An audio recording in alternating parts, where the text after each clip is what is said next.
Kamusta po kayo guys? So welcome back to my channel, and kung ikaw ay bago pa lang sa ating channel, mag-subscribe ka na rin. I-click mo na rin yung ating notification bell para lagi po kayo guys updated sa ating mga bagong upload. So tignan natin kanino po itong love situation. Kanino po itong love situation? Spirit guide. Any gender naman to guys, as long as ikaw ay nakaka-resonate. Kanina po itong love situation.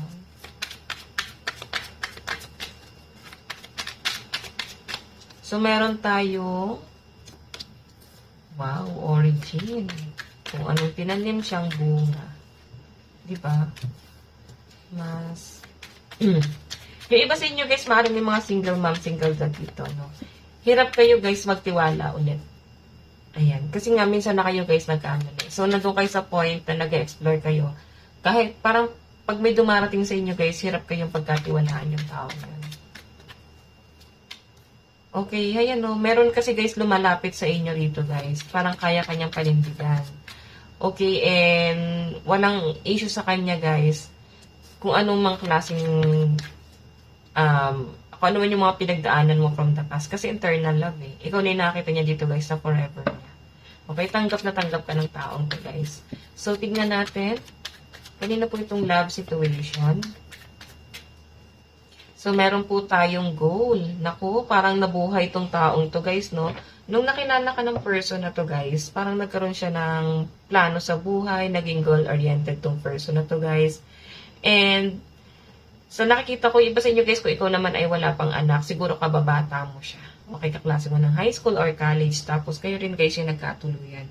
Minsan din talaga guys, hindi maiwasan na magkaroon kayo ng problema ng person mo. Ayan o, nagkaroon na kayo din guys ito ng sariling pamilya. And siguro ang nagiging struggle nyo dito is yung trabaho ng person mo. Maring nagkakaroon ng issue sa kanya sa work, or pwedeng dumanas din kayo ng gulo. Okay, yung tipo nagkaroon kayo ng struggle sa financial, or pwedeng LDR kayo ng person mo. Baka dahil nga nagkaroon kayo ng struggle sa pera, mas pinili niya guys na, alam niyo, mas pinili niya na magtrabaho abroad. Okay? So, tignan natin kanina po itong love life. Kanina po itong love situation. Kanina po itong love situation.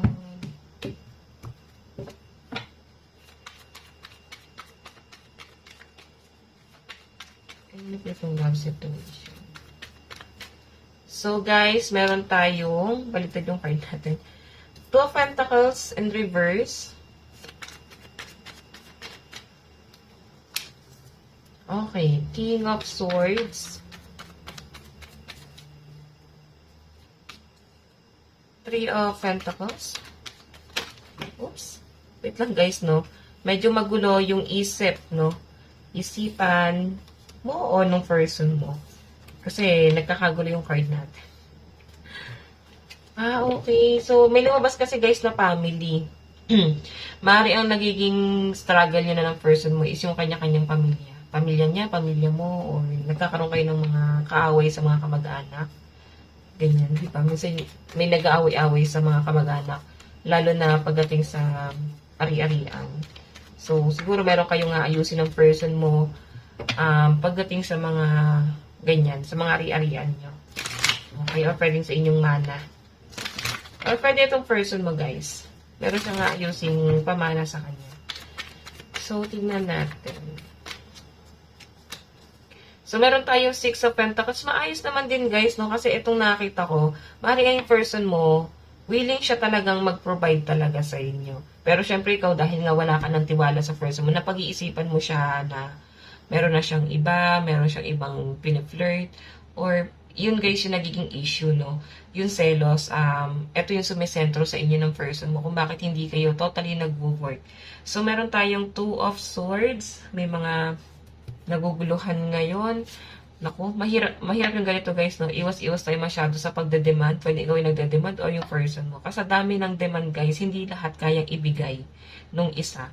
Kasi kung ano lang yung kayang i-offer nitong isa, yun lang. Siguro, ginagawa naman guys ng person mo ang lahat para makapag-provide sa inyo. Okay? Marami din guys discard itong person mo, oh. Sabi ko sa inyo pinapanindigan ka talaga ng person mo. Okay? As in, mahal na mahal ka ng person mo. Tignan pa natin, guys. Meron tayong the Fool. Gusto nyo guys, may mga buntis dito, no? May mga bagong panganak.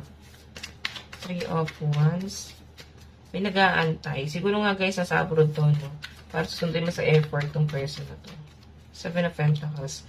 May nakita ko guys na possible na kayo ng person mo ngayon ay nagpaplano na mag-business. Kasi may lumalabas dito yung Page of Pentacles. 7 of Pentacles kasi mahirap nga naman yung parang tumanda ka na sa abroad. So, kung magkasama naman kayo abroad guys, meron kayong pag-uusap patungkol sa financial. Pwedeng kayo ay bibili ng properties dyan sa ibang bansa or dito sa Pilipinas. Kasi may legal documents na kung nakikita rito na maaaring ayusin.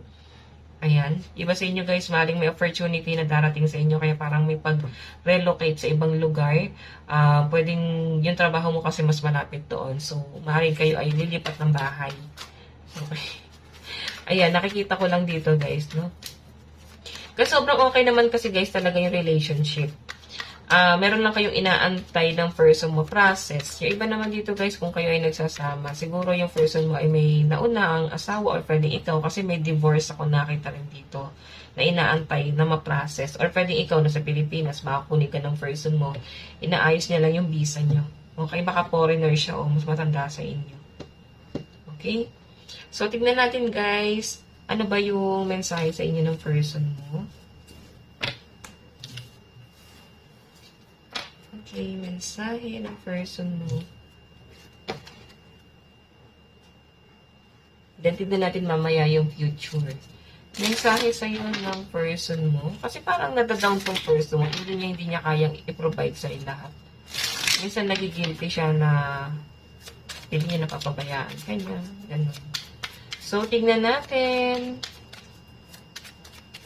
Ano ba ang mensahe sa inyo ng person nyo, ng SP nyo? I'm not available. Oo, siguro guys, itong person mo sobrang busy, wala talaga siyang time. No? So, nakikita ko sa kanya. Minsan guys, sabi ko nga kanina parang selos na rin yung nagiging conflict yun ng person mo. Kaya parang ikaw, nagdududa ka. Okay? Or pwede itong person mo. Kasi parang parehas kayo guys, walang oras sa isa't isa. Okay? So, tignan natin. I can't stop thinking about you. So, alam mo guys, kahit sobrang busy naman ng person mo, iniisip ka naman niya dito. Okay? Hindi niya nakakalimutan din syempre yung ikaw. Yun nga lang, wala din siya magawa, lalo na sobrang pagod niya. So, mensahe sa inyo ng person mo, meron tayong, I want to tell you how I feel. Diba? Siguro guys, sobrang hirap talaga ng pinagdadaanan niya sa trabaho. Sabi ko nga kanina, parang may struggle po siya. Okay? Tignan pa natin ano ba ang mensahe sa inyo ng person mo. Alam niyo, nasa sense ko pa nga dito maring hindi na rin ganun ka-open sa inyo yung person mo kasi ayaw na rin neto na mahirapan ka pa or mag-isip ka pa ng mag-isip. Alam mo yung feeling na poproblemahin mo pa. Okay? Kasi siya, mukhang strong yung person mo Tingnan natin ano ba ang mensahe niya pa sa inyo. I feel you even though we are apart. Pili niya kasi kasama niya rin kayo kung kayo ay may family na. Okay? Diba? Minsan nung nagsisinungaling na sa inyo yung person mo na okay lang siya, kahit hindi naman. Last, mensahe sa inyo. I replay our conversation over and over. So, alam nyo guys, nakakatuwa yung pagtatalo nyo kasi hindi talaga siya yung parang sigawan, no? Nakakita ko dito, pag nagtatalo kayo ng person mo, hindi lang talaga kayo nag-uusap. So, yung person mo minsan nanunuyo sa inyo. Kasi ikaw hindi mo pinapansin. Kasi alam mong may pagkukulang siya. Okay? Tignan natin. Ano ba kayo sa future? Ano ba kayo sa future? Ano ang mangyayari sa inyo sa future ng person mo? Special someone. Future po, spirit guide. So, meron tayong 7 of Wands. Naku. Nagiging defensive ka lalo. 'Di ba? Nahirapan ka, oh. Kasi nga hindi ka sanay na ganyan siya, eh. Nakilala mo siya na sobrang nag-e-effort, sobrang sweet. Ang laki ng pagbabago ng person mo. Oo. Pero alam mo guys, kahit sobrang busy to, iniisip ka naman niya. Yun nga lang, minsan wala talaga kayong communication. Okay? Hindi niya na pag-uusapan yung inyong mga problema. So, temperance. Alam mo, unti-unti ka makakapag-adjust dito. Okay? Hanggang sa parang nawawalan ka na rin ng... Parang di ka na na-attach. Kasi nakapag-adjust ka na eh. Tignan natin. Meron po tayo the moon. Di mo kayo lokohin yung sarili mo, no? Darating ka sa point na parang magde-decide ka dito. Ano ba talaga yung tingin niya sa inyo? Okay? Siguro magde-decide ka na maglaylo muna kayo.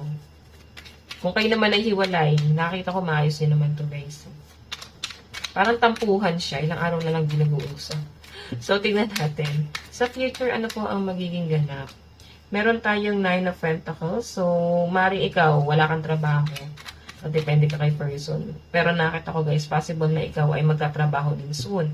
9 of Pentacles kasi mas mag-enjoy ka doon. Okay? Pabor din sa inyo to guys na nakakatulong ka sa person mo. Or pwedeng work from home. Or pwedeng, ano ba to? May business ka. Mini business. Okay? So, meron tayong Queen of Swords. Okay, so may na-involve kasi guys dito na past person sa side ng person mo. Maaring may naghahabol sa person mo. Okay, may pumipilit kunin yung person mo. Meron tayong 5 of Pentacles. Okay. So, nakita ko rito guys, dati kasi, kung may ibang person tong person mo, no? Na-stuck yung person mo dito, guys. Minamalat ako. Na-stuck yung person mo dito kay past person niya. Or kung sino man tong person na na-involve sa kanya, guys. Maaring nakikita mo na hindi nagiging maayos ang pasok ng pera sa inyo, guys. Maaring kasi, guys, yung person mo, nahibang siya sa iba. May temptation, eh. Ayun, no? Queen of Swords. So, sa future naman to, guys. Possible na may temptation na pumasok sa kanya. Okay? And, maaring makita mo na parang naghihirap sa pera tong person mo. Ayan. Nakatingin ka sa kanya dun eh. Baka kasi guys, sa future, magkaroon na rin talaga ng ending sa inyong dalawa. Nakikita ko na parang kakarmahin tong person mo. Kasi, meron siyang iba dito, ibang taong involved. Nakakonect sa kanya. Okay? Ikaw, mas mag-focus ka sa pera mo. Okay naman yung relationship nyo guys eh. Pero guys, nakikita ko kasi rito, may ending siya sa future. Kasi may ibang involved sa kanya. Temptation. So, hindi ko naman guys nilalahat, no? Trigger warning. Baka may mag-comment. Eh, madam, din naman. Guys, hindi ko naman nilalahat, diba? Magalit kayo sa akin. So, ayan, malakas yung energy ng mga fire sign, Aries, Leo, and Sagittarius. Air sign, Aquarius, Gemini, and Libra. Earth sign, Capricorn, Taurus, and Virgo. And, of course, meron din tayong water sign. Diba? Yun, no? Temperance. Cancer, Pisces, and Scorpio. So, tignan natin ang inyong love advice. Love advice. Kanino po itong love live? Express your love. Go ahead and make the romantic gesture. Di kata showy. Palaway ka ba? Okay? So, meron tayong it is safe for you to love. Medyo ano ka, guarded ka talaga. Hindi ka totally attached dun sa person mo kasi mas nakapokus ka sa financial and sa career mo. Or pwedeng yun na lang din guys yung tinitingnan mo. No? Dito sa connection yung dalawa. So, free yourself. Palayain mo, free yourself. So, kailangan mo nang palayain yung sarili mo. Bari kasi na ikaw, nai-stuck ka pa rin sa mga past mo. Hindi ka makapag-move forward. Kailangan yun guys yung putulin nyo. Kasi maaaring may, ano mo yun, may pait ka pa rin nararamdaman, dala mo pa rin sa kasalukuyan. So, hindi ka makapag-move forward. Okay, so guys, ito lang naman ang inyong love reading. Kung ikaw ay naka-resonate, mag-iwan po kayo guys ng like and comment. Mag-subscribe na rin po kayo guys sa ating YouTube channel. Bye-bye guys, God bless and love you all. Thank you!